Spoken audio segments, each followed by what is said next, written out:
Hi everyone, welcome to another episode of Behind the Seams, and today we're literally going behind the seams. And right now up on the table I have my Evil Queen costume from the Sakizu art book. Now the Sakizu art books have become a cult phenomenon around with cosplayers. We love the designs, the super detailed work, but a lot goes into these besides just adding a lot of like little tiny details. And I'm going to show you everything that went into this costume. Now right here is the bodice. It's a tight lacing corset on the inside as well. I'm going to flip it. The entire inside is lined. This protects my outer layer so nothing happens to it. I don't sweat and it doesn't get anything else inside of it. And one huge thing I do to these types of bodices is I use double fold bias tape. And I hand sew it in here so it finishes off all of my edges. You can see the stitching right there. And that gives you a nice clean edge right here. So nothing's showing and it looks professionally tailored and done.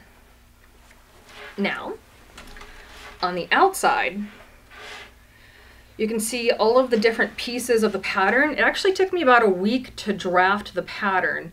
I started off with my regular corset pattern I use for pretty much everything that I've tailored to my body over the years. And then I went ahead and added inset cups. And a lot of this tiny detailing, it took me about 3 weeks total to do it. When it comes to these tiny boning channels, underneath, I actually top stitched and quilted over top of these cups. And then when I sewed the pearls down, they had something to grab onto as I sewed them in. So they're down there super, super sturdy. And also when you use pearls, especially real pearls, you have to use a metal filament going all the way through here because pearls are pretty rough on the inside and can sometimes erode at the thread. And that metal filament's going to help you keep them all together. So if the thread does break, you're not going to lose very expensive pearls. Now, with these pieces, I actually figured out a way to, I made each of them individually and then added them on later. And it sequins around, and these gems, I got lucky and found pre-made gems. And I colored them with nail polish. And that's pretty much a lot of fumes I inhaled for a couple of days. And the lace you see here, I've used a lot of lace throughout my large builds. This was actually made on an embroidery machine. I found a design I liked online, cleaned it up in Photoshop and made it very clean, no breaks, no extra color breaks to it. And then when I went to embroider with the sewing machine, I took a super soft tulle and sandwiched it between 2 layers of wash away stabilizer and then embroidered onto it. And then once it was done, I dunked it in water, dissolved the stabilizer, and was left with lace. Now, about 3 weeks of embroidery and I think 8 gyms in the No Pokemon game, I had all the lace I needed. And you can see I did a slash sleeve. Now, the slash sleeves are pretty intimidating when you start, but really it's just a large puff sleeve that you color block. And if you want to know more about color blocking, it can be found on my Facebook page and the link is down below in the comments. And with this, I went ahead and added all the extra metallic detail stitching through here and then more of the baubles that I did. Now, one fun thing to do is if you're like me and you enjoy carbs, you want to add elastic into the edges of your puff sleeves so that you have a little bit more movement. So if I want to flex a little, I can, and I'm not stuck and bound to whatever this top sleeve wants me to do. Now also at the collar, you can see I have two different types of snaps up here, because once the costume is on, I will be snapping in a cape.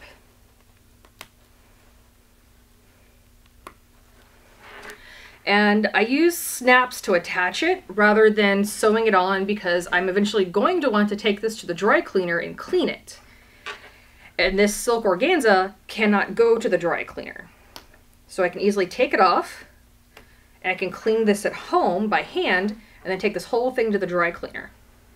When I'm judging a competition, I love to look at people using the right type of snaps, different sizes of snaps. So this way I know the silver goes with the silver and the black goes with the black. And this shows an extra amount of detail and forethought.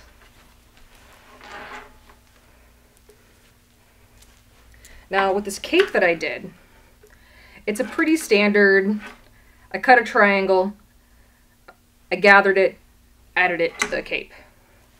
But on here I did a very narrow roll hem.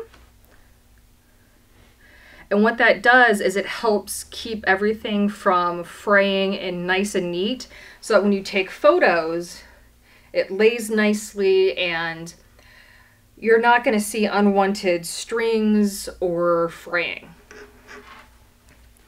You work really hard on these costumes, so you want them to last a lot longer than just one or two wears. Now, to the back of the costume,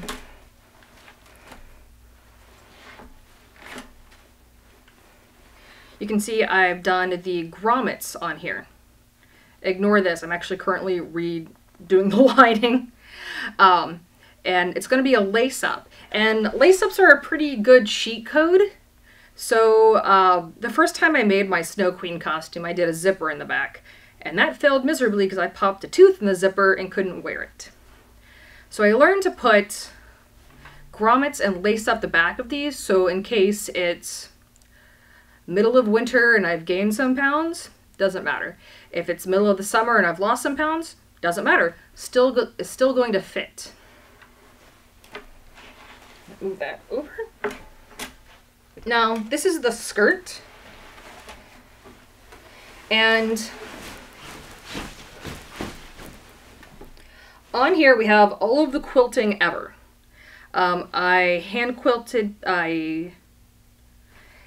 laid this out in a 1.5 by 1.5 grid using a air disappearing marker. You can buy them at your local Joann's or any type of craft store, and slowly went over it with a sewing machine. And after every single line, I have to take it out and iron it, because if you're doing a detailed embroidery like this, it's going to slowly scrunch up your fabric, and it's going to make your pattern and design completely off and wonky. So you want to iron it as much as possible and try to lay off so much starch, because it's going to also warp the fabric. And then after adding all the lines, I went ahead and hand sewed all of the pearls on, and then hand sewed the dangles. Yep, I just called those dangles. No other word for them. Yeah, yeah. And one huge helper with these large costumes, or anything with a skirt you want the hem to stay stiff for, is underneath here I have horsehair braid. And horsehair braid is an acrylic netting you can buy at your local craft store. I usually go into Manhattan and buy in bulk just because I use it a lot. And you sew it on here. I'll have a link to a really great tutorial down in the comment section. And this helps keep your skirt nice and full. Say you're doing like circle skirts, or you're doing anything where you're afraid it might warp in the heat. I was mostly scared my hoop skirt would pop out a little bit under here. And this helped weigh the fabric down a little bit and keep it stiffer so none of my underskirts would show.